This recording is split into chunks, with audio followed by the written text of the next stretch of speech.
Vamos aquí a lo que habéis venido, que es básicamente a cómo innovar en la fantasía cuando parece que todo está dicho. Y esa misma pregunta se la hice yo a Google, porque siempre me gusta empezar por lo básico, ¿no? Y lo básico, pues, vas ahí y tal. ¿Qué pasa? Que cuando le preguntas a Google sobre cómo innovar en temas así, pues, fantasiosos y demás, te lleva a páginas que no puedo proyectar aquí. Entonces, decidí que mejor, ahí está Gandalf, ¿vale? Decidí que mejor me iba a documentar como hizo él a la hora de rastrear el anillo.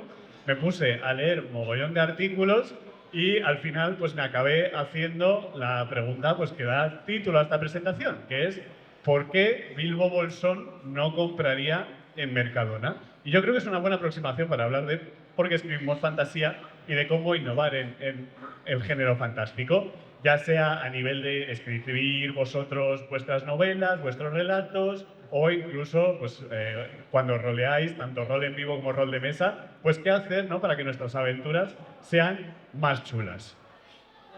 Bien, la fantasía de día de hoy sabéis que es un boom, ¿no? Y de hecho las pruebas son estos tres ejemplos que os traigo aquí. Una de ellas es que la Biblioteca Británica, por primera vez en su historia, el año pasado hizo una exposición sobre literatura fantástica, lo cual, pues bueno, ya nos eleva este género que nos gusta tanto a una literatura como bien, de culto, ¿no? No, ya no es ese género raro de frikis que lo miramos con asco, no, no, es un género potente. Obviamente, pues tenemos el Freak Festival, ¿no?, que es donde nos encontramos, siempre nos tratan maravillosamente bien y, pues oye, hay que agradecérselo porque nos dan voz a los que escribimos, a los que soñamos con fantasía y jugamos a ella, ¿no? Y, por supuesto, pues el Celsius. Yo, el año pasado, estuve en el Celsius con, aquí, escritores famosos.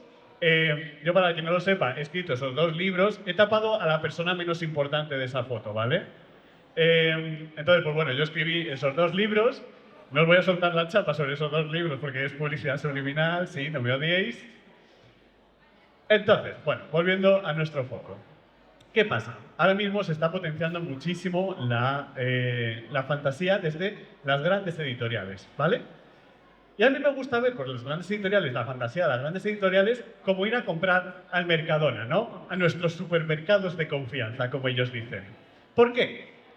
Porque en el Mercadona veis que está todo estructuradito, ¿no? Sabemos dónde están las frutas, nos lo ponen ahí en un cartel, vemos que está todo muy reglado, ¿no? Todos, la frutita en su sitio, los helados en su sitio, tal cual.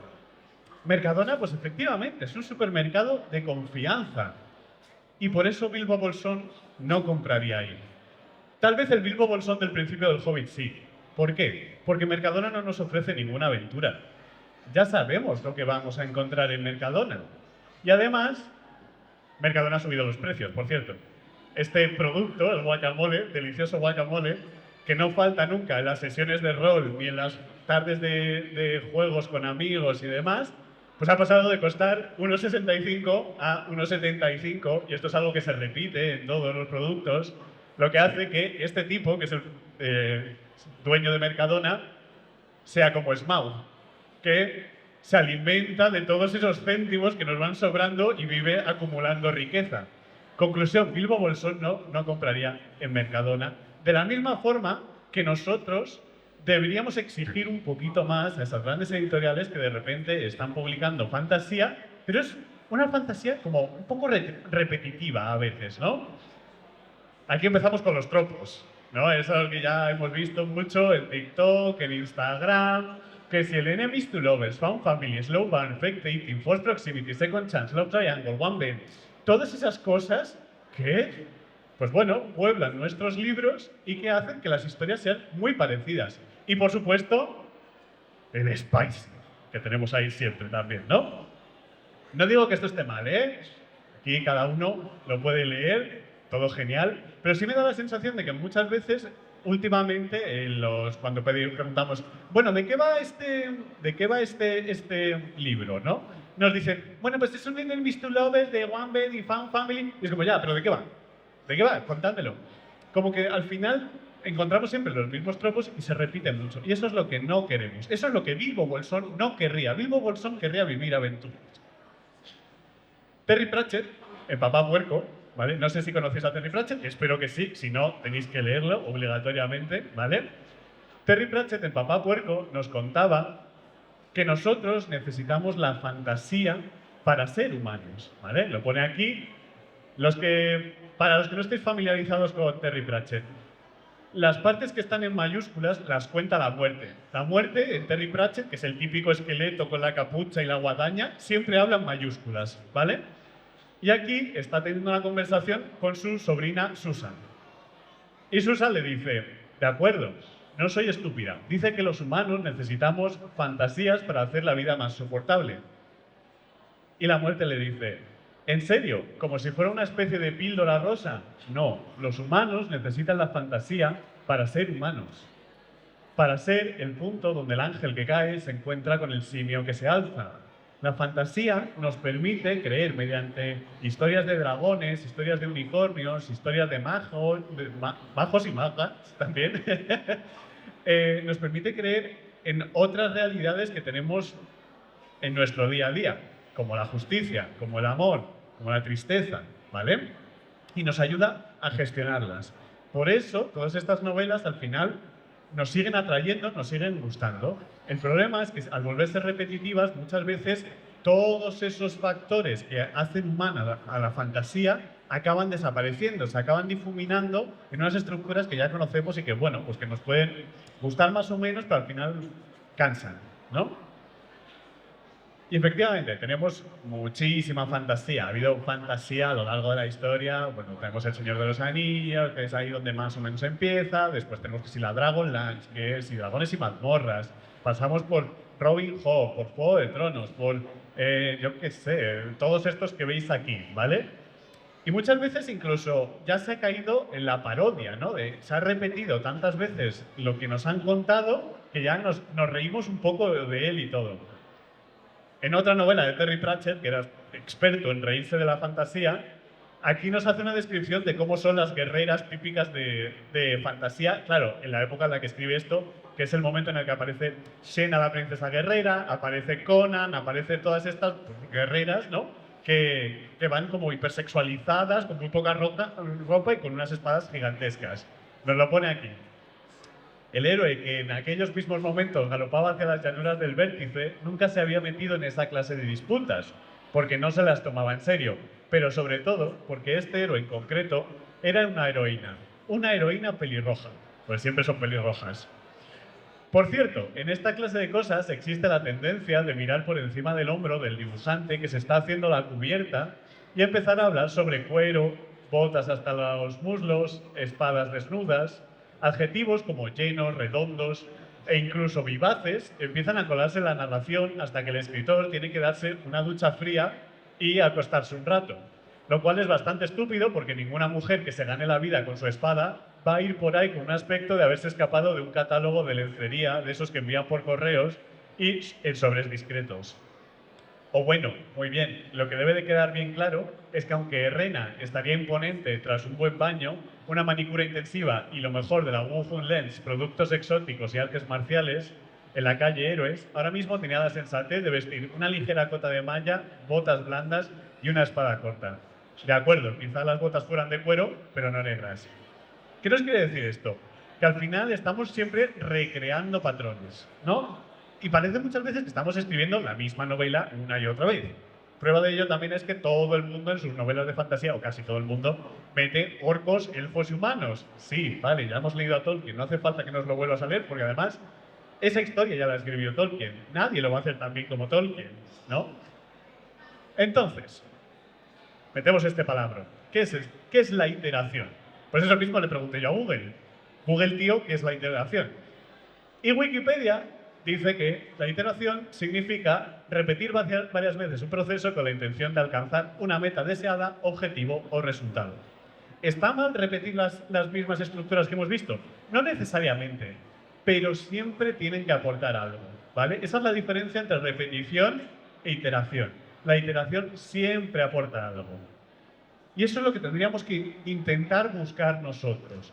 ¿Cómo podemos coger algo que lo mismo sí la gente conoce, pero le damos una vuelta, un twist, ¿no?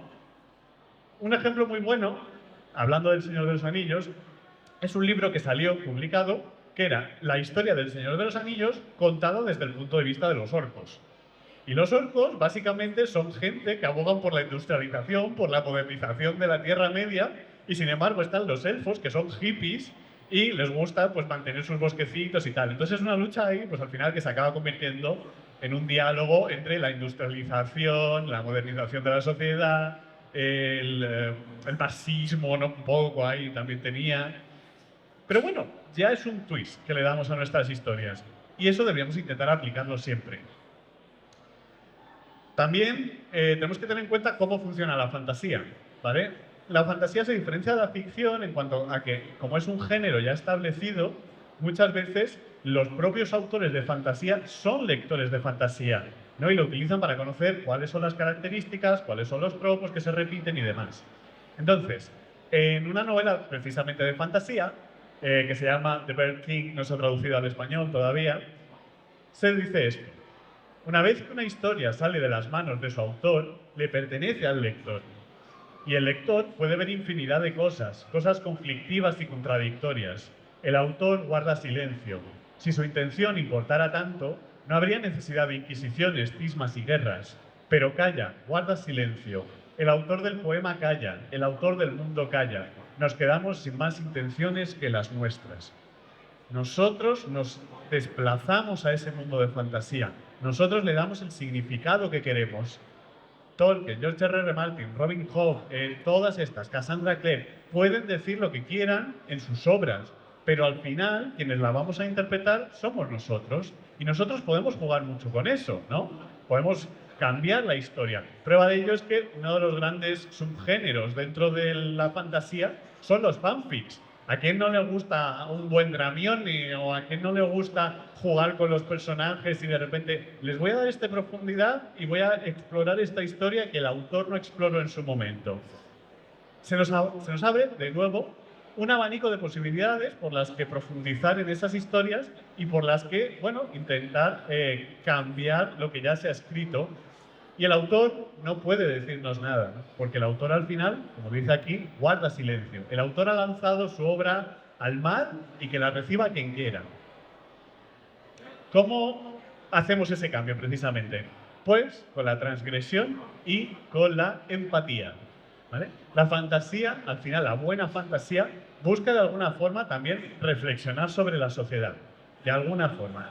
Busca cambiar el mundo en el que vivimos a través de presentarnos mundos inventados. Entonces, ahí está la transgresión y la parte de la empatía es que tiene que crear héroes que a nosotros nos resuenen, ¿no? Que a nosotros nos molen, que nos sintamos cercanos a ellos. Me voy a ir a los superhéroes ahora. Esto lo explicaba Humberto Eco con Superman, ¿vale? Decía, Superman es increíble, ¿vale? Superman puede volar, lanzar rayos láser, sopla y se convierte en hielo lo que toca, etc. Genial, maravilloso.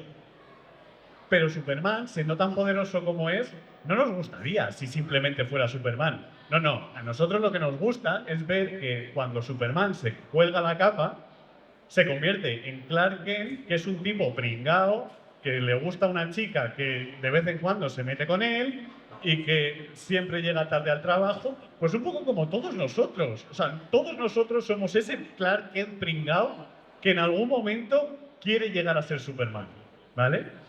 Lo que tenemos que encontrar es esa forma de, a través de ese Clark Kent, conseguir que nuestros lectores o nuestros jugadores también se piensen que pueden ser Superman. Y esto se puede aplicar a muchas cosas, ¿vale? O sea, por ejemplo, ¿por qué Spider-Man es el héroe favorito casi por antonomasia? Pues porque Spider-Man al final es un chico que sufre bullying en el colegio. Ya, ¿con quién no se han metido de vez en cuando en el instituto, verdad? Claro, pero tenemos esa empatía con él y de repente decir, guau, pero ¿cómo molaría después del instituto, después de que nos hayan dado un par de collejas, salir al mundo y balancearnos y luchar y ser alguien mejor, ¿no? Y esto lo vemos también, pues por ejemplo, en El hombre del viento. A pesar de todo ese odio que le tengamos a Patrick Rothfuss por no haber acabado la saga, ¿vale? Realmente crea un personaje bastante bueno porque vemos, por así decirlo, ese Superman y ese Clark Kent en el personaje de Quoth. Y se ve perfectamente aquí en uno de los párrafos más famosos, yo creo, de la literatura fantástica, que es ese momento en el que dice, pues me llamo Paul, se pronuncia Paul, los nombres son importantes porque dicen mucho sobre una persona. He tenido más nombres de los que nadie merece. Y ahí empieza a enumerar toda una serie de nombres y acaba diciendo, he robado princesas a reyes agónicos, incendié la ciudad de Trebon, he pasado la noche con Felurian y he despertado vivo y cuerdo, me expulsaron de la universidad a una edad a la que la mayoría todavía no los dejaban entrar, he recorrido de noche caminos de los que otros no se atreven a hablar ni siquiera de día, he hablado con dioses, he amado a mujeres y he escrito canciones que hacen llorar a los bardos. Quizás hayas oído hablar de mí. Claro, es un gancho tremendo, porque sabemos que este chaval, pues durante las primeras 200 páginas de este libro, se las pasa malviviendo en la calle, sin familia, pasando penurias. Y podemos identificarnos con él pues en el sentido de que nosotros al final también trabajamos todos los días para conseguir un hogar, un plato de comida y todas esas cosas, ¿no? Y a partir de ahí ya todo empieza a subir. De manera que lo que nos está haciendo la fantasía es darnos cierta esperanza, ¿vale? Claro, todo eso ya luego lo pasamos de nuevo a todas estas novelas que van ampliando ese rango de héroes. Ya el héroe no tiene por qué ser simplemente el caballero que salva a la princesa, sino que ahora tenemos también pues mujeres guerreras, tenemos hechiceras, tenemos personas de color, de todas partes del mundo. Incluso pues tenemos una maravillosa novela que se llama Príncipe de Escamas Negras, que no, ya paro, no os voy a meter más publicidad, os lo prometo. Pero entonces, la pregunta, ¿no? ¿Dónde compraría Bilbo Bolsón? ¿Dónde haría la compra si no fuera en Mercadona, si no fuera en esa fantasía estereotípica que no rompe tantas barreras, ¿no? Pues muy sencillo, chicos. Compraría en el mercado del pueblo, en el mercado típico, en el tradicional. ¿Pero por qué? Lo pensamos. Porque al igual que la fantasía, pues lo mismo de autores más pequeñitos o la que podamos crear nosotros, esa fantasía no está arreglada, no está marcada por los trending topics, no está marcada tampoco por toda esa industria gigantesca que se mueve más por dinero que nada, sino que en el mercado hay gente apasionada que te trae todos los productos que han conseguido esos días a vendértelos tal cual están. Y vas a la pescadería y lo mismo, no tienen el pescado que tú quieres, pero tienen un pescado que tú no conoces y oye, que podría estar buenísimo. O la fruta te viene solo la de temporada, pero oye, ¿qué tomates más ricos tiene aquí? El mercado es un sitio donde realmente te puede pasar cualquier cosa. No es ese sitio estructurado que vemos en el Mercadona con carteles, sino que en cualquier momento pues te puede salir un producto que no te esperabas, un producto que desconoces, un producto pues que al final pues es una fantasía. Así que muchísimas gracias por vuestra atención y si tenéis alguna pregunta, pues aquí estoy.